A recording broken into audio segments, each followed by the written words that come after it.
Assalamualaikum warahmatullahi wabarakatuh.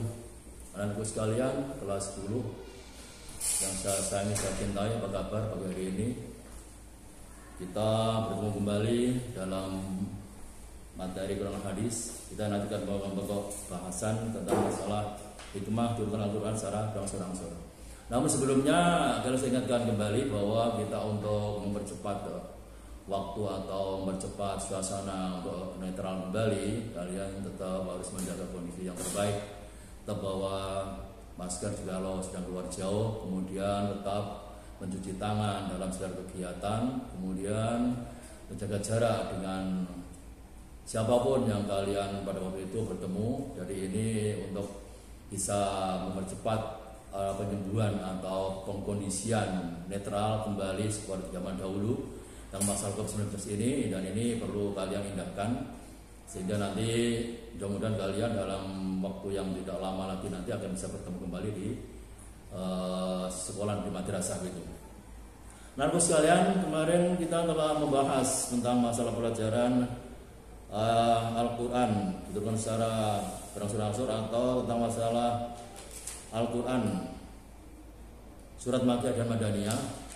Tapi ini saya akan mengulas sedikit bahwa memang ada beberapa ayat yang diturunkan secara langsung satu surat, ada yang utama surat-surat pendek, dan ada yang juga diturunkan secara per ayat. Ini menunjukkan bahwa Al-Quran itu kondisional sesuai dengan peristiwa yang terjadi, kemudian nanti diturunkan baik itu petunjuknya ataupun hukum-hukumnya atau teori-teori dalam hal yang diperlukan, ibadah misalnya, atau hukum tentang masalah-masalah yang terkait. Itu Al-Quran seperti itu cara turunnya, sehingga saya mencapai waktu yang cukup lama, 22 tahun 2 bulan 22 hari dalam kurun waktu sekian ini bisa selesai, baru selesai Al-Quran diturun ke bumi atau kepada Rasulullah SAW. Oke, saya lanjutkan. Ini nanti bisa membuka halaman 24. Hikmah diturunkan Al-Quran secara berangsur-angsur. Jadi apa di sana tuh nilai-nilai baiknya atau inti-inti baiknya Al-Quran diturunkan secara berangsur-angsur, tidak langsung 30 juz ya. Jadi yang pertama bahwa Al-Quran diturunkan secara berangsur-angsur, satu, memantapkan, meneguhkan hati Rasulullah SAW dalam menghadapi celaan atau orang-orang musyrik. Betapa tidak bahwa Rasulullah awalnya dalam mengemban tugas risalahnya, kenabian ke Rasulullah, memang banyak tantangan. Maka untuk menetralkan atau untuk memantapkan hati Rasulullah dalam mengemban tugas ini, Al-Quran turun dengan cara memang untuk bagaimana hati Rasulullah tetap sejuk, tetap tenang, tetap aman, dan tetap kondusif di dalam menghadapi berbagai macam keadaan di Makkah, terutama di Makkah. Ya. Memang banyak orang-orang Arab jahiliyah waktu itu, ada orang-orang musyrik yang mencela, bahkan memaki, bahkan ada yang sampai ingin membunuh tentang masalah risalah atau ajaran yang dibawa Rasulullah ini. Maka untuk hal seperti itu, satu persatu, ayat per ayat, surat per surat, Allah menurunkan, menyampaikan kepada Rasulullah supaya tetap teguh dalam menghadapi kenyataan yang ada. Misalnya dalam merombak masalah akidah, orang jahiliyah tetap berakidah atau berkeyakinan kepada Tuhan tentang masalah ta'uzah, masalah berhala. Dan Rasulullah bagaimana untuk menghadapi orang seperti ini? Rasulullah diberi keyakinan bahwa Allah adalah yang Maha Esa, yang Maha Kuasa, yang Maha Mencipta. Ya.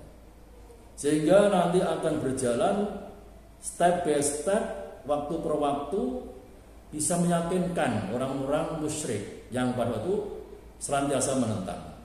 Jadi kebenaran dari Rasulullah tetap diletakkan oleh Allah dalam nanti menghadapi berbagai macam tantangan yang ternyata tantangan itu adalah tantangan yang keliru dalam akidah.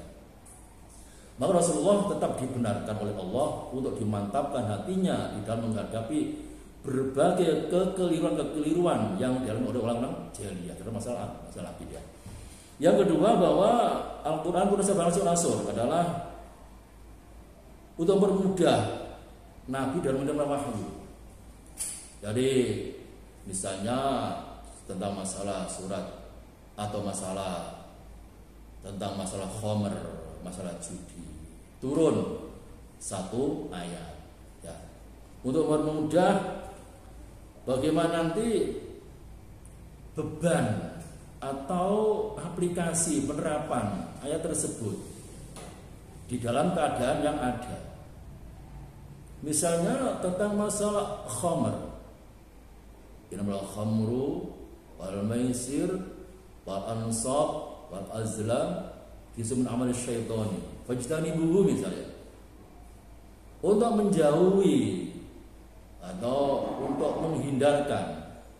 Saya ulangi ayat tersebut, ada awalannya, ayyuhalladzina amanu innamal khamru wal maisiru wal ansabu wal azlamu rijsun min amali syaitani fajtanibuhu la'allakum tuflihun. Bagaimana beratnya wahyu yang turun ini untuk melarang orang-orang jahiliyah yang suka khamr, suka mabuk ya. Jadi sedikit demi sedikit Rasulullah menerima wahyu ini, kenyataan seperti itu nanti akan bisa diterapkan. Pertama kali disuruh menjauhi. Setelah menjauhi hari demi hari, baru nanti ada larang-larangan. Misalnya Rasulullah ketika ditanya dalam surat lain, ayat lain, yas'alun 'anil khamri wal maisir. Jika nanti ada orang tanya tentang masalah hukum khamr dan maisir, qul fima ithmun kabir, baru seperti itu ya. Jadi pertama kali fajtanibu, orang-orang Arab yang sudah mau masuk Islam, yang sudah sadar, disuruh menjauhi dulu. Setelah menjauhi dulu, baru nanti hukumnya diterangkan.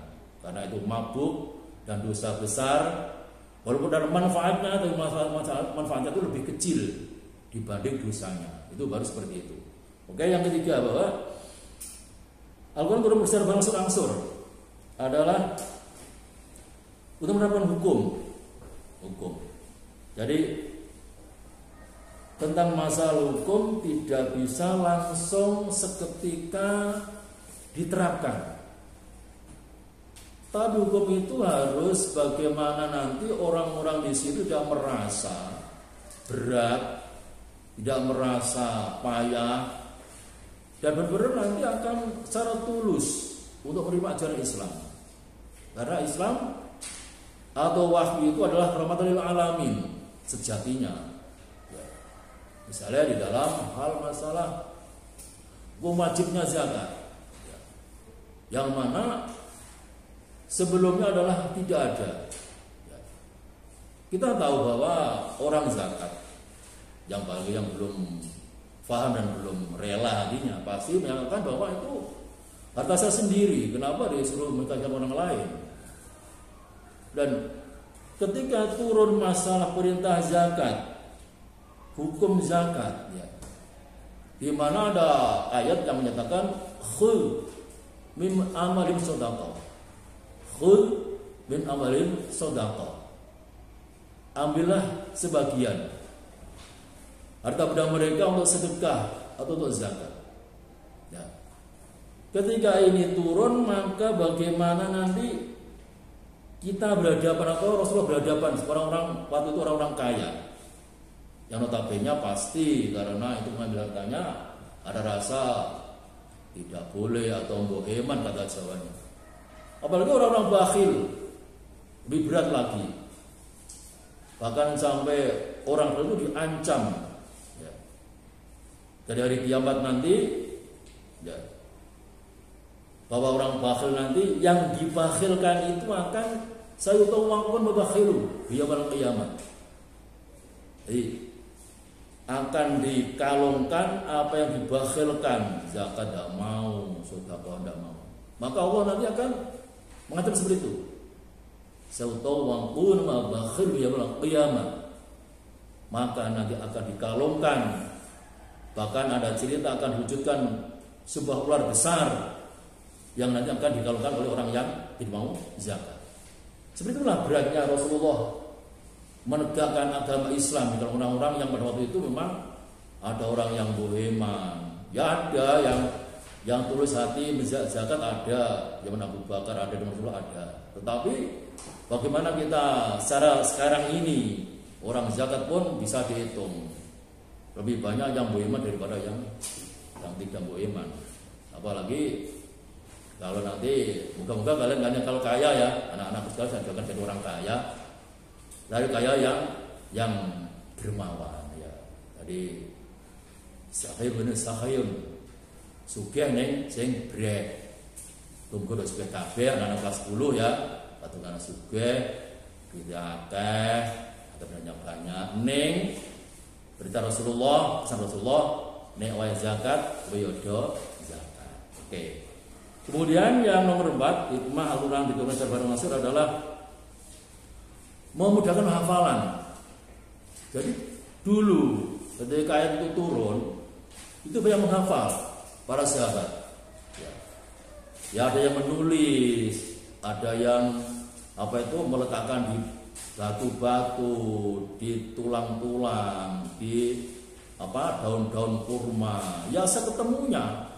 Jadi ketika itu turun, itu para sahabat menulis perintah Rasulullah, tulis. Ada yang pandai nulis, ada yang tidak. Tapi tidak seperti sekarang. Nulisnya itu ada kertas, ada pulpennya enggak. Seketemunya. Bahkan pakai batu dengan batu. Kemudian apa ketemunya gitu. Kalau itu daun kurma ya bisa dengan lidi atau bagaimana. Dikumpulkan. Dan ada yang memang menghafal ada.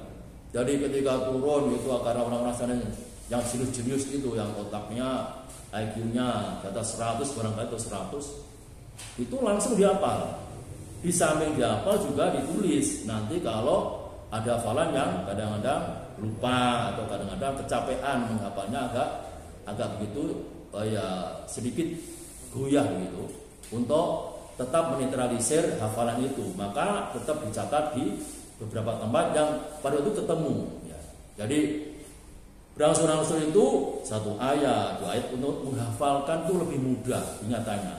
Jadi kalau hari ini misalnya satu ayat ya, atau satu surat, besok lagi maka akan lebih mudah. Jadi kita bisa bayangkan kalau orang belajar satu tumpuk akan lebih sulit dibanding kita belajar tiap malam. Di masjid akan mudah untuk menghafalannya. Yang terakhir adalah bahwa hikmah yang kelima adalah sesuai dengan kejadian dan keadaan di suatu turunnya itu, misalnya tentang masalah soal hukum tentang hukum khomer. Jadi kalau waktu itu menegakkan hukum khomer ya sesuai dengan yang kenyataan yang ada. Misalnya ditanya bagaimana ini selanjutnya, apakah masih diperbolehkan untuk besok pagi Rasulullah ini sahabat-sahabat kepada suka mabuk, tapi apakah ini masih dibolehkan pada besok? Rasulullah dengan tegas innamal khamru atis sarmal khamru mansir kulmifa ismun kabir. Jadi ketika nanti ada orang-orang yang tanya tas'aluna kal khamru mansir kulmifa ismun kabir. Ya, jadi untuk menerapkan itu maka satu demi satu hukum Rasulullah menerapkan agar nanti mereka tidak merasa berat untuk meninggalkan masalah hal yang haram itu. Oke, sekian dulu karena waktu sudah cukup untuk pertemuan ini. Semoga nanti kita bisa kembali dalam waktu yang berikutnya. Semoga ada manfaatnya. Saya akhiri. Assalamualaikum warahmatullahi wabarakatuh.